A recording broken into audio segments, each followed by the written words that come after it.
Good evening, everybody. Welcome back to Stone Horizon headquarters. Another of these kind of great sessions. A couple of different things today that you're going to see. The first one is obviously we're still in our studio, but you can see big white wall behind us as opposed to the usual poster that we have there.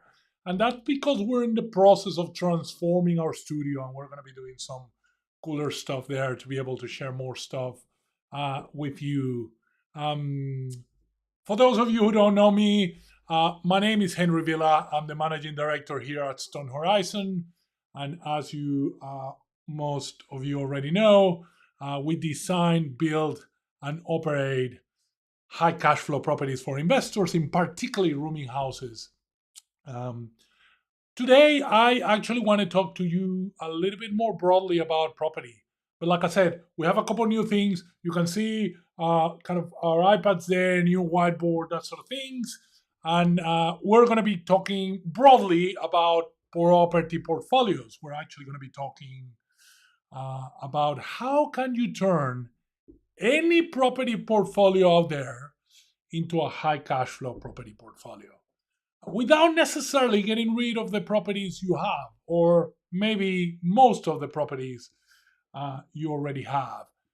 But before we get there, I actually wanted to cover a little bit about what the typical journey is for most investors that we see before they get to us, before they get to know and see a lot of the options that we have to offer, and that many of our investors have been able to kind of apply to their own portfolios in their journey to financial freedom.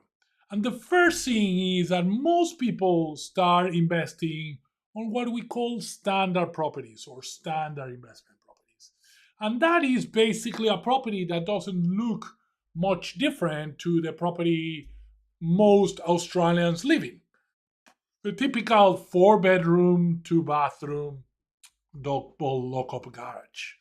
And that's a property that obviously it's while it's very familiar to many of us, it's a property that might not be the best asset to invest in any portfolio. Again, you know, doing this session as part of our warm up to the 3 day property event coming up this weekend. Lots of people already registered. If you have not registered, there'll be a comment down there with a link somewhere around this page or in our homepage, in our website, in all our social media channels. Your opportunity to register for this free online 3 day event where we're going to cover everything around high cash flow kind of investment properties. Again, if you're listening to this live, please let me know. Give me a bit of a thumbs up or a heart so I know you're here. If you're listening to this on a replay a little bit later on, remember you can always post your questions below. Obviously, we won't be able to interact in person because I'm no longer here. Well, I am actually here, but I won't be here. And then we'll be able to kind of take your questions and make sure that we cover them either in a different live or out in the event. So, like I said, most property investors actually start by investing on traditional properties. And what that means is they often go and buy a four-bedroom, two-bathroom, double lock-up garage or a version of that, very, very often close to home, right? Because again, it's familiar, it's comfortable to us, it's actually something that we see as normal. And because in many instances, an investment property is not the first property that an investor buys, all we see is kind of a repeat of the stories that we have seen. So again, many Australians buy their home that they live in as the first property they add to their portfolio. And while that is okay for a lot of people, we have a view that for some people might not necessarily be the best choice. And it all has to do with how your portfolio will grow over time, and obviously the tax advantages of investing in property, and particularly on certain kind of properties. We'll probably cover that in another live. We're definitely going to talk a little bit about that in the 3-day event. However, obviously, we're not tax agents, we're not accountants, so we're going to be a bit careful about what we kind of cover there, and how that you obviously need to talk to your accountant and to the people in your professional team. Do your own due diligence. So, like I said, most people buy their own property first. Save for a deposit. Sometimes takes a long time to save for a deposit, particularly in this day and age when property prices in many metropolitan areas are increasing. But eventually, they take the jump and they buy this first property. And again, I'm going to do some drawings here in a whiteboard in a second. But let's start with that kind of version of the story. What then happens is, inevitably over time, property assets tend to appreciate, right? The values tend to increase. And what that means is now you have some money actually stuck in your property. And I want to show you a little bit what that kind of looks and feels like. Let me activate my little iPad here. We're going sort of high tech today with a digital whiteboard, as you can probably see. Let me see if I can get that right. There we go. That's my little digital whiteboard over there. You can actually see it. I'm actually gonna go and test this. Hello. Yeah, you can definitely see me there. Now let's go and get rid of the silliness. But I wanted to make sure that we can kind of do some numbers, do some drawings here, show you a little bit of how this stuff works. So, like I've been saying, the first thing that most people buy is what we call a PPR, or the primary place of residence. It's kind of the first property that most people buy. Now, I'm going to use some simple numbers here today. I am not very good at doing math in my head. I know some of the people listening to this might be in that same camp. So we're going to try to simplify this thing. We're going to make all these properties that we're going to draw here and that we're going to cover on today, we're going to make them look very, very similar in terms of the numbers to kind of just simplify the way this thing works. So we're going to say today that this property here we're going to buy for $1 million. Super simple. Actually, not far from the average price of properties in metropolitan areas in Australia, particularly around Melbourne and Sydney. It's probably even higher. And we went and took this property, bought a deposit, put a deposit, put it in. And what happens over time is the value of that property will increase. So, over time, this property is now not worth 1 million, maybe it's now worth 1.2 million, right? And what really tends to happen there is, depending on the type of loan you have in that property, you can take some of this property and actually put it into your next property, right? And what we're going to do is we're going to call that next property, we're going to say this property will be investment number 1, right? Because that is kind of your first investment property. Again, in many instances and for many, many, many people, that property will just be very similar to the property you live in. Maybe a little bit bigger, maybe a little bit, smaller, maybe a little bit cheaper, maybe a little bit more expensive in some instances. But again, we're going to simplify the math today to try to not make it too overwhelming and to be able to kind of illustrate the concept. So again, like in many of their other properties that we're talking about here, we're gonna say that that property is also worth $1 million, right? So again, you know, on this side of the fence over here, kind of somewhere around this kind of middle corridor, we're now going to go and say we're going to talk a little bit about what lending looks like. In fact, we're not going to do that. We're going to do that on this kind of other side. So, on this $1 million property, you probably had, I'm going to say $200, $200,000 of equity and $800,000 of debt. Yeah, so that's debt and that's equity over there. So again, once your property is now worth $1.2 million, then obviously you still owe the 800,000 that you owed. So now you have $400,000 over there. $200,000 need to stay in that property. The other $200,000 potentially, and this math is not quite exact, again, being simplified to illustrate the point, you can go and apply to this other $1 property, which means that now we're going to have, another $200,000 that we move to this second property in equity and a debt of $800,000 for that second property, right? And you basically can continue running that cycle for a while, right?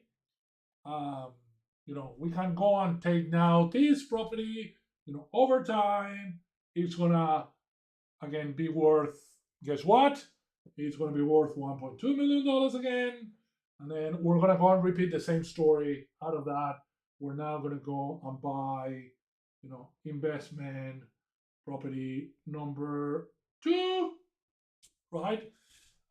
Again, let's assume it's another $1 million.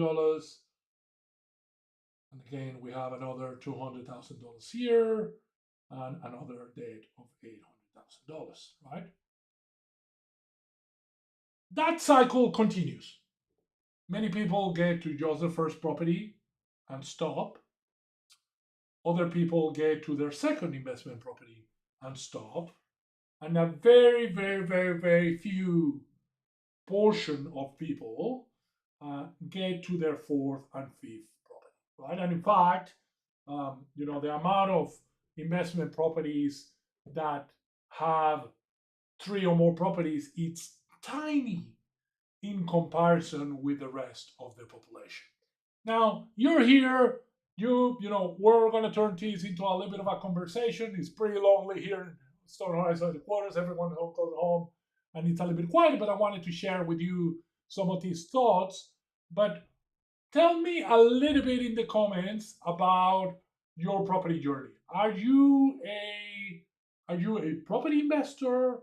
Do you have one property? Do you have two properties? Do you have multiple properties? Tell me where you are. While I have a little bit of a drink, and I'll be right with you in just a couple seconds.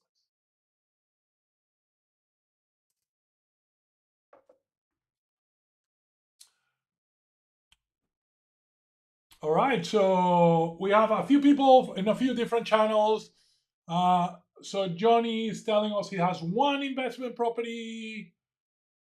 Lisa is saying she has two. And again, I understand many of you, are seeing kind of different things in kind of different places. You will be in very different kind of situations. But the general principle is the same depending on where you are in the journey. So you have one property, you have two properties, you have three properties. It's all looking exactly like what I have here in the board. Eventually, though, if we take into account this person in this portfolio that we're looking at here, so this portfolio in its current situation with just these three properties has $600,000 in equity and $2.4 million in debt. Now, how would you feel if you had $2.4 million in debt?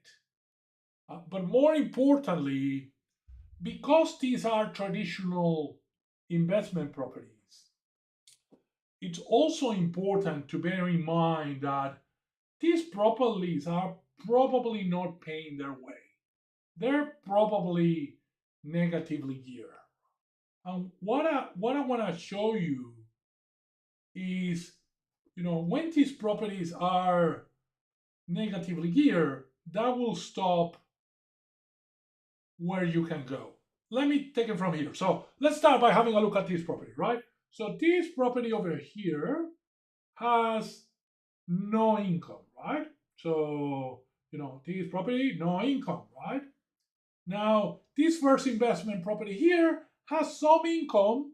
However, that income is probably not enough to cover um, the mortgage. So again, first property here, no income.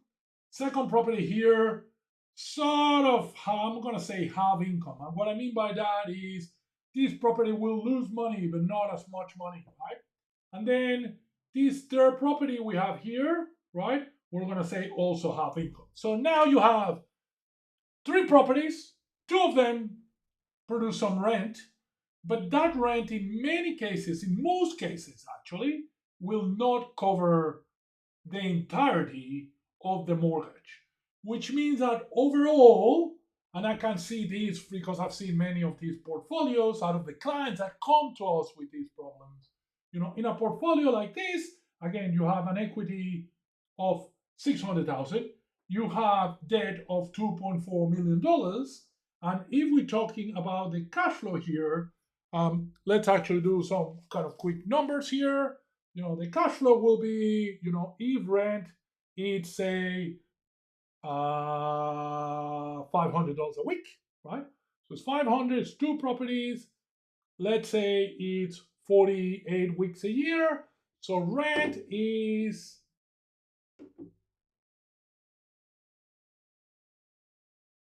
say, rent is 48,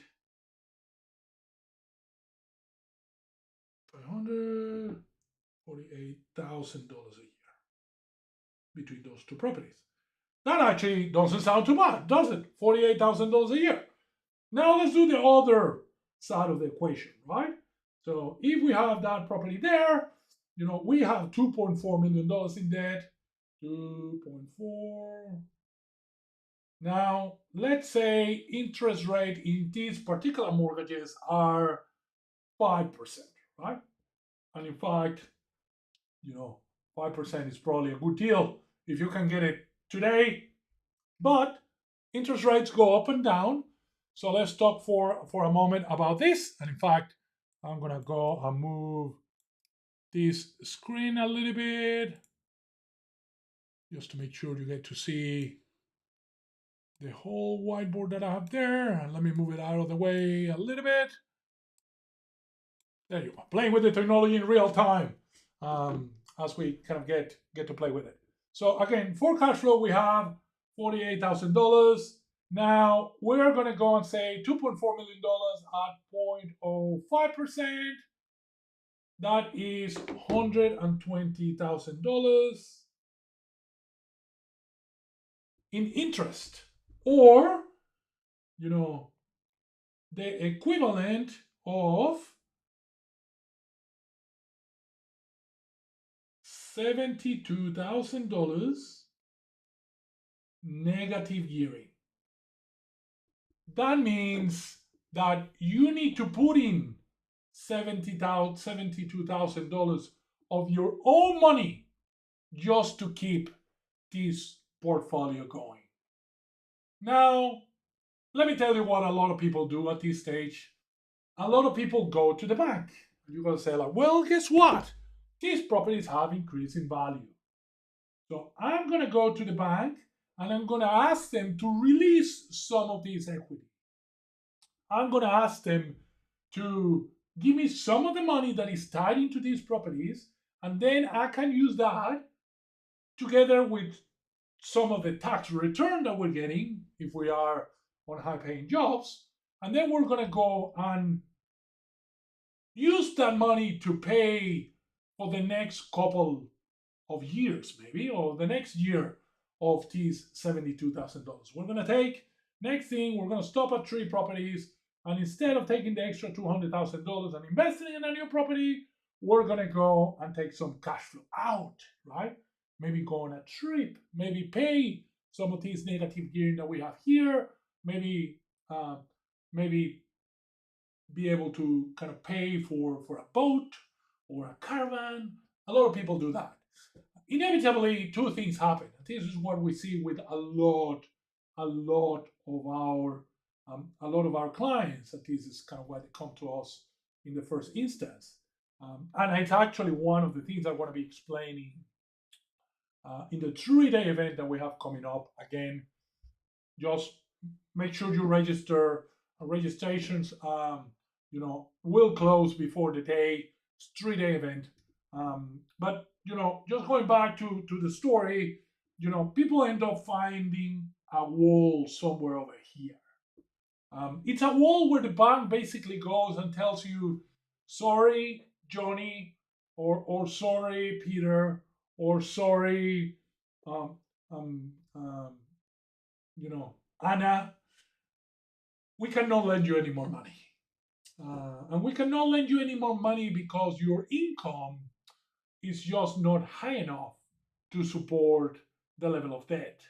You don't have what banks call serviceability. You don't have enough income to pay the mortgage that your new debt will take in. And that process tends to happen in two different sets. The first one is, sorry, you have three properties. This is the end of the road for you. You have three properties. We're not going to lend you money to get a fourth property, or a fifth one, or a sixth one, or in many instances, just a second one. Or some instances, not even an investment property at all. At some point, you hit that barrier. You tend to hit that barrier first. So you go like, well, we're going to have no more properties. This is our portfolio. Now we're going to go and try to pay it off. And again, the only way you access the equity that is stock on your property is on this style of property, on this style of portfolio, it's by refinancing. There's no other way of actually getting money out of them because the rent is just not enough to pay for the mortgage. So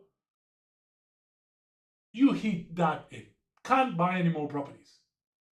Ultimately, though, the bank, your debt, it gets to a point where the bank is telling you, we're not giving you more money, full stop. And this is really, really where people start to feel stuck and where they try to find an alternative. And in many instances, it is when they start the journey to come and find us, when they start the journey that ultimately leads them to high cash flow properties. Like we're going to see many of the stories during the high cash flow property roadmap um, workshop, event that we have coming up over the weekend. But for now, I can say they start looking and eventually they find properties like the properties we built. And people always ask me, right? So do I need to sell my existing portfolio to take advantage of high cash flow properties, to take advantage of investing in rooming houses? And we always say to people that obviously it's a very personal decision to decide what you want to do with your own portfolio. And we probably see as many people keeping their portfolio and using rooming houses as a way to actually maintain that portfolio as we see people just getting out of traditional property investment entirely and going in, double down, go full on into high cash flow properties and rooming houses. I, in my particular case, have done exactly that. Other than my PPR, which obviously I still have and live there, we don't have any other investment properties that are not high cash flow. We don't have any other investment properties that are not in this sort of rooming house category and with this type of strategy. So how do they do it, right? Well, the first one to kind of bear in mind is that if you go down that path, these walls disappear and a whole bunch of new options open to you. So let's see what it's going to happen when you do that, right? Let's say for a moment that you take these $600,000 that you have in equity and your properties have increased in property value a little bit, and you decide to invest these on a high cash flow property on a rooming house. Now, again, these numbers are not exact, so don't go out and check my math. I can tell you right now that it's probably not going to completely stack up. If you want to see the detailed math, numbers by numbers, we're going to be covering some of that during the event, and we're going to be covering some of that in some of the follow-up sessions that we're going to have here and in other places. But let's say for a moment that we're going to take $400,000 of this equity and we're going to put it into a Stone Horizon high cash flow property, right? You're still taking some debt. Let's say for a moment, and again, for the interest of simplicity, we're going to say this is also a $1 million property. Now, most people put more cash on these properties because of the nature of it and the cash flow nature of it. So let's assume for a moment that you're putting, $300,000 of equity in here.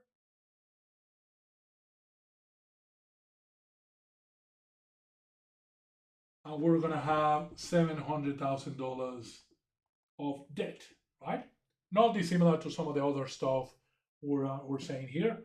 So you end up with a property there, again, $300,000 of equity or so, $700,000 in debt or so.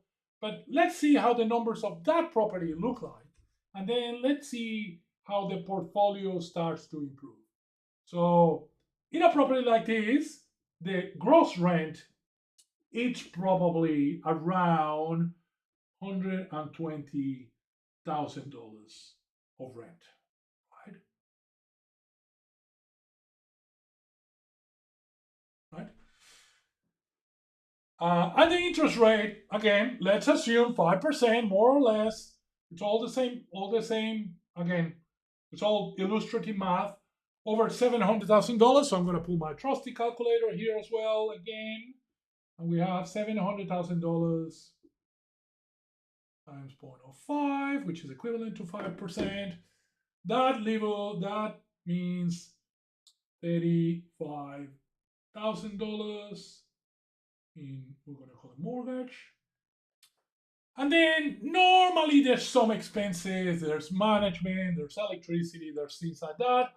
I'm actually going to be following the numbers of the simplified numbers that we've used over time. And let's say for a moment that expenses are also another $35,000.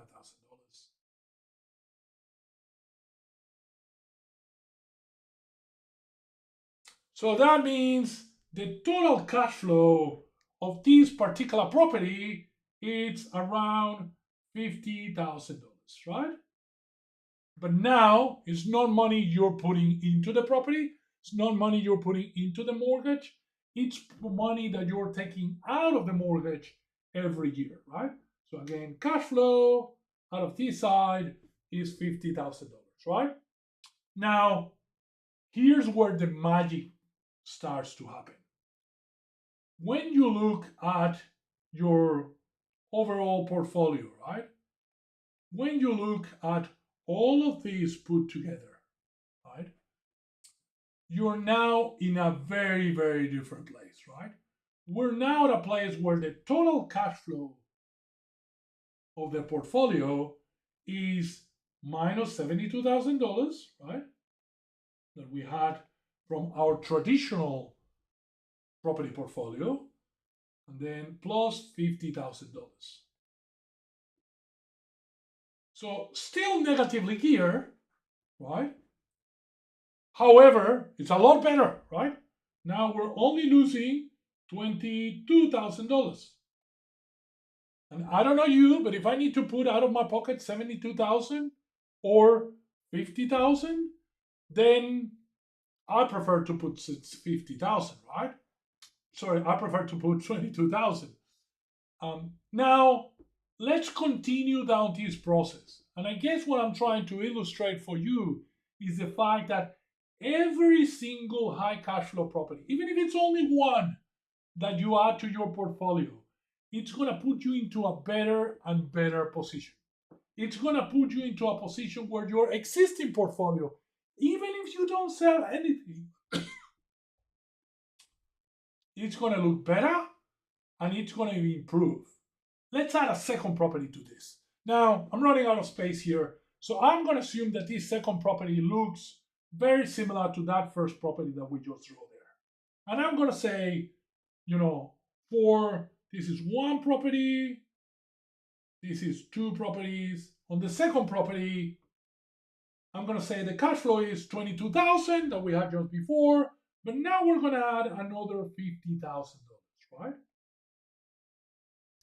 Now, what happens now is the total cash flow of the portfolio is $28,000 on the positive, right? And I'm hoping you can see how this could be life changing, right? Let's do some of the numbers to kind of close out what this is. And I'm going to move up a little bit. I'll come back. Let me know if this is super clear. So we started with a portfolio that had $2.4 million in debt, $600,000 in equity, right? And negative $72,000 in cash flow. What we have at the end of this little exercise, and I'm going to draw some squares here to put it all up, is we still have our PPR, right? Now we have our, investment property number one. Still have it, haven't sold it. If you sell it, the numbers get even better. But let's assume for a moment you don't want to sell it. It's a blue chip property, has given you capital growth in the past. You hope it gives you capital growth in the future. You decide to keep it. Even in that scenario, right? Then you have your second investment property. Same story. You're hoping it grows. You're praying to the gods of property prices that they're going to smile on you and that equity is going to continue to grow. Obviously, we have our own views, but a lot of our clients kind of are in that boat. And then you have, let's call it a rooming house number one and a rooming house number two that we have kind of acquired through kind of this process here on the right. Now, let's look at what your numbers are overall, right? So you have 1, 2, 3, 4, 5 properties. So your portfolio is now $5 million. Again, we're simplifying the numbers, right? The debt that you have over that portfolio, and again, each of these ones is 700,000. So it's two of those is 1.4 million plus $2.4 million that you have out here is, so you have now debt of 3.8 million. That leaves us with equity of 1.2 million, right? Which could be your PPR, could be your main house, completely paid off maybe, or could be distributed across the portfolio. But then the cash flow of that portfolio is $28,000 a year.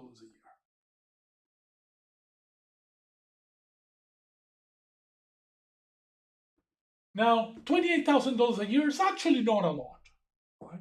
And I can be honest, a lot of the people who end up buying the properties that we build not only end up with way more than $28,000, but many of them end up replacing the whole income with it.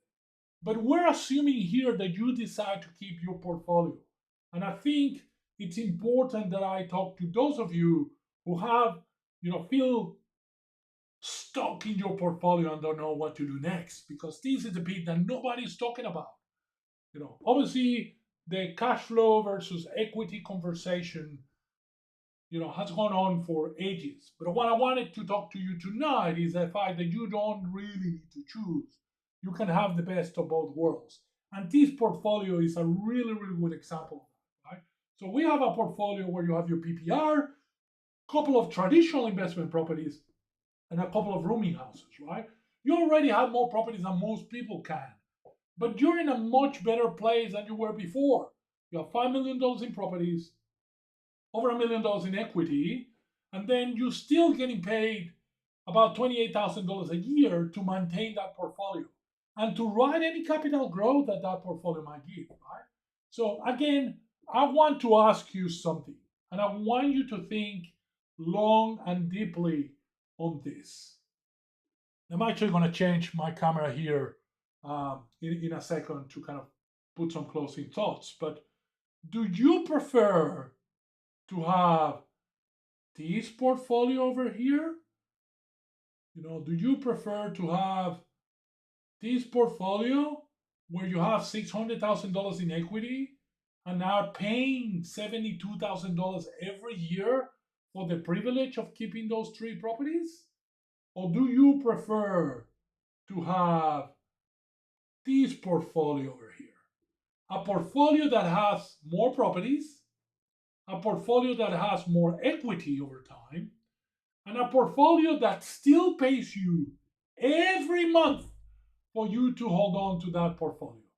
A property that in the good years will make you money through equity increases, and on bad years will still produce cash flow so you can go and spend it either on new investments or simply spend it on on other needs. And maybe that is the thing that you need to be able to work a few less hours, or to take a few more trips with the family, or to be able to have some of those experiences that you always wanted to have but you haven't been able to have, right? So again, very, very important.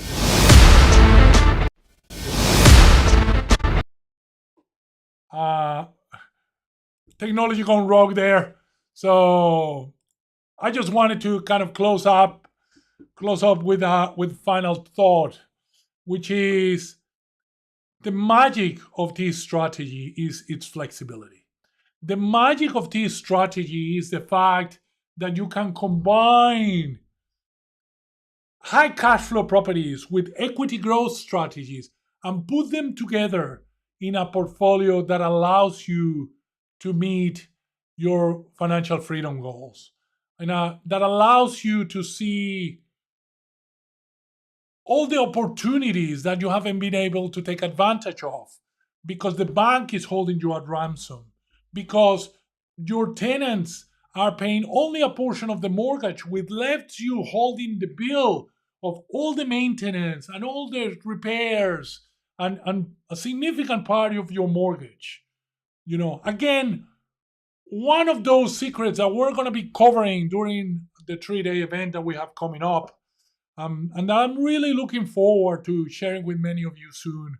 If you haven't registered, only a couple more days left for you to register and have access to the three days, 3 episodes that we're gonna have, where we're gonna be able to cover this in so much more detail. And you're gonna have an opportunity on the final day. We're hosting a live Q&A session where you guys are going to be able to ask me anything about investing in rooming houses, anything about my journey, and the journey of the people who've kind of shared with me their process and their path to follow to get financial freedom. You're going to get the exact roadmap that's going to allow you to make that first investment if you're starting, even if you're starting from zero, or in the case of our discussion tonight, if you have a significant property portfolio, but that portfolio it's getting to the end of its process. If you're feeling a little bit stuck, if you need new ideas and new options of how to continue building your wealth, then be that will be the exact blueprint of how to get that going in so much more detail than what I have been able to cover with you tonight. Again, thank you very much. Hopefully, this was useful. I look forward to seeing many of you in the event. And stay tuned. There's probably a few more of these sessions coming up over the next couple of days. But for now, I'll let you with this thought, and enjoy the rest of your night. And see many of you very very soon.